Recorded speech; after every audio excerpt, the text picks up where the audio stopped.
नमस्कार बच्चों, इस YouTube चैनल पर राजेश सर आपका स्वागत करते हैं। ICAR एग्ज़ाम की तैयारी करने वाले बच्चों के लिए केमिस्ट्री के सॉलिड स्टेट जो चैप्टर है उसके बहुत ही इंपॉर्टेंट प्रश्न है बच्चों। इसमें से प्रश्न आपको पूछे जा सकते हैं ICAR एग्ज़ाम में। तो आइए फटाफट इसकी प्रैक्टिस करते हैं। पहला जो प्रश्न है, घनीय निकाय का उदाहरण है तांबा, श्वेत टिन, ग्रेफाइट या कैल्साइट। तो बच्चों इसका जो आंसर है वो है तांबा। अगला प्रश्न है, फलक केंद्रित घनीय कोष्टिका में परमाणु की संख्या होती है। FCC में परमाणु की संख्या 1, 2, 4 या 6। तो इसका आंसर बच्चों 4 होता है। इसमें परमाणु की संख्या 4 होती है। अगला प्रश्न है, षटकोणीय निबिड़ संकुलन यानी HCP में कणों की संख्या का मान होता है। इसमें 4, 6, 8 या 12। तो इसमें समन्वय संख्या जो होती है वो 12 होती है। अगला प्रश्न है, घनीय निबिड़ संकुलन यानी CCP संरचना में कुल संकुलन दक्षता होती है। संकुलन दक्षता जो होती है 68%, 74, 78 या 84%। तो जो इसका आंसर है 74% इसमें संकुलन दक्षता पाई जाती है। अगला प्रश्न है, समन्वय 6:6 का उदाहरण है, यानी किसमें समन्वय संख्या 6 और 6 होगी। NaCl, ZnS, सीजियम क्लोराइड या कॉपर क्लोराइड। तो इसका जो आंसर है बच्चों पहला होगा NaCl। अगला प्रश्न है, कैल्शियम फ्लोराइड की क्रिस्टलीय संरचना में मात्रक कोष्टिका में कैल्शियम आयनों की संख्या होगी, यानी Ca+2 आयनों की संख्या होगी 12, 8, 6 या 4। तो इसका आंसर होगा बच्चों 4। अगला जो प्रश्न है, एकांतर धारा को दिष्ट धारा में परिवर्तित करने में प्रयुक्त अर्धचालक हैं। कौन से हैं ये? नेज प्रकार के, NP संधि, N प्रकार या P प्रकार। तो इसका आंसर बच्चों सेकंड NP संधि प्रकार के। ठीक है, सेकंड आंसर। अगला प्रश्न है, फेरी चुंबकीय पदार्थ का उदाहरण है Fe3O4, Mn2O3, Fe2O3 या MnO। बच्चों इसका जो आंसर है वो है Fe3O4। फेरी चुंबकीय पदार्थ है बच्चों ये एक। अगला प्रश्न है, निम्नलिखित में से लौह चूर्ण पदार्थ है। पहला इसमें ऑप्शन है BaTiO3, दूसरा है K4FeCN का होल 6, तीसरा है Pb2O3 या इनमें से कोई नहीं। तो इसका जो आंसर है बच्चों फर्स्ट आंसर है BaTiO3 जो होता है बेरियम टाइटेनियम ऑक्साइड जो होता है ये एक लौह चुंबकीय पदार्थ होता है। अगला प्रश्न है, कौन से प्रकार के क्रिस्टल का गलनांक उच्चतम होता है। आयनिक, आणविक, सहसंयोजक या धात्विक। तो इसका आंसर बच्चों थर्ड है सहसंयोजक क्रिस्टल में। अगला प्रश्न है, CaF2 की त्रिविमीय जालक है। काय केंद्रित घन, फलक केंद्रित घन, सरल घन या षटकोणीय निकट संकुलन। इसमें बच्चों ये है निबिड़ संकुलन होता है, निकट लिखा है जो। तो इसका जो आंसर है बच्चों वो है सेकंड आंसर फलक केंद्रित घन।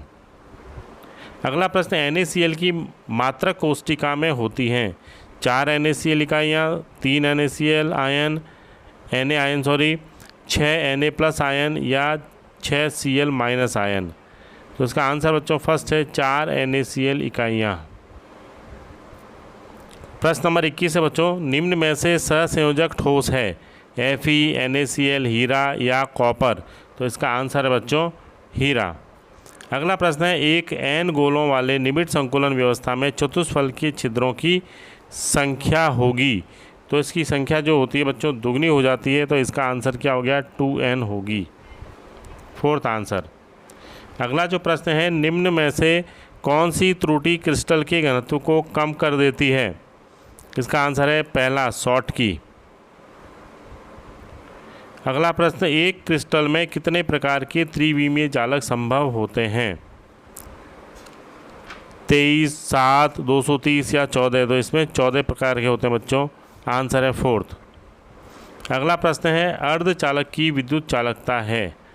अर्धचालक की पूछिए बच्चों 10⁹ ओम प्रति ओम प्रति सेंटीमीटर। दूसरा है 10⁻⁻20 प्रति ओम प्रति सेंटीमीटर।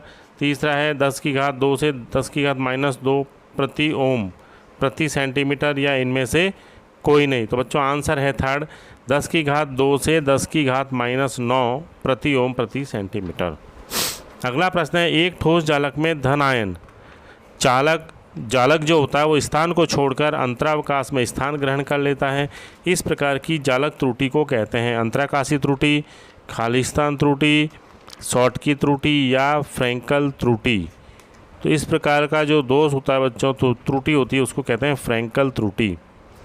फोर्थ आंसर है इसका। अगला जो प्रश्न है, चतुष्फलकीय क्रिस्टल समूह में मात्रक कोष्ठिका की विमाएँ हैं। ए बराबर बी बराबर सी, एल्फा बीटा गामा तीनों ही बराबर और तीनों ही 90 डिग्री। ए बराबर बी लेकिन सी के बराबर नहीं है। एल्फा बीटा गामा तीनों एक से हैं, 90 डिग्री। इसमें A is not equal to B is not equal to C बराबर है एल्फा बीटा और गामा तीनों ही 90 डिग्री हैं। चौथा है, ए बराबर है बी के और बराबर नहीं है सी के, और एल्फा बीटा तो है 90 डिग्री के और गामा है 120 डिग्री का। तो ये कुछ पैमाने थे बच्चों, जो इसका आंसर सेकंड आंसर ही है कि ए बराबर बी लेकिन बी बराबर सी नहीं है, और A B alpha beta gamma तीनों 90 डिग्री के हैं। तो इसका बच्चों आंसर सेकंड होगा। अगला जो प्रश्न है, अक्रिस्टलीय ठोस हैं, निम्न में से कौन से अक्रिस्टलीय ठोस हैं? ग्रेफाइट, कांच, स्वेटिन या एकंताक्ष गंधक।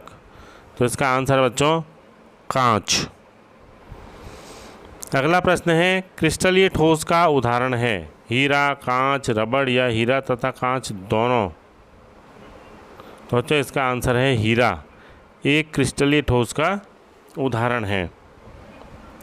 अगला जो प्रश्न है, किसी ठोस पदार्थ के क्रिस्टल में कितने प्रकार के त्रिविमीय जालकों का निर्माण संभव है? 7, 14, 21 या 28। तो इसका आंसर बच्चों 14। अगला प्रश्न है, हीरे का क्रिस्टल है आयनिक ठोस, धात्विक ठोस, सहसंयोजक ठोस या आणविक ठोस। तो इसका आंसर बच्चों है सहसंयोजक ठोस का एग्जाम्पल है हीरा जो होता है। अगला प्रश्न है, एक क्रिस्टलीय ठोस नर्म तथा विद्युत का सुचालक है जिसमें परमाणुओं के मध्य सहसंयोजी बंध होता है, वह है सिल्वर, हीरा, एल्यूमिनियम नाइट्राइड या ग्रेफाइट। ठीक है बच्चों, इसका जो आंसर है वो है ग्रेफाइट, डी आंसर है इसका। अगला प्रश्न है, निम्न में से किस प्रकार के ठोसों का गलनांक उच्चतम होता है? आयनिक ठोस, सहसंयोजक, आणविक या धात्विक। तो इसका आंसर बच्चों बी है सहसंयोजक ठोस। विद्युत का सुचालक ठोस है NaCl, हीरा, ग्रेफाइट या एल्यूमिनियम नाइट्राइड। तो इसका आंसर बच्चों बी ग्रेफाइट, विद्युत का सबसे अच्छा सुचालक है इसमें। हाइड्रोजन आबंधित आणविक ठोस का उदाहरण है HCl, H2O, H2 या Fe। इसका आंसर जो है बच्चों वो है बी H2O। अगला प्रश्न है, विषम दैशिक प्रकृति के ठोस होते हैं क्रिस्टलीय, अक्रिस्टलीय, क्रिस्टलीय तथा अक्रिस्टलीय, इनमें से कोई नहीं। तो इसका आंसर बच्चों ए है, क्रिस्टलीय होते हैं। ठीक है। अगला जो प्रश्न है, निम्न में से सहसंयोजक ठोस है, यानी कौन सा ऐसा सहसंयोजक ठोस है? आयरन, NaCl, कॉपर और सिलिकॉन कार्बाइड। इसका जो आंसर बच्चों वो है डी सिलिकॉन कार्बाइड, SiC जो है सहसंयोजक ठोस का एक बहुत ही अच्छा उदाहरण है। ठीक है बच्चों, तो ये एक इम्पोर्टेंट प्रश्न थे आपके जो एग्ज़ाम में आ सकते हैं। ICAR एग्ज़ाम की तैयारी करने वाले बच्चों के लिए केमिस्ट्री के सॉलिड स्टेट से संबंधित बहुत ही महत्वपूर्ण प्रश्न बच्चों, आप इनकी प्रैक्टिस कीजिए, आपको ज़रूर सफलता मिलेगी। धन्यवाद।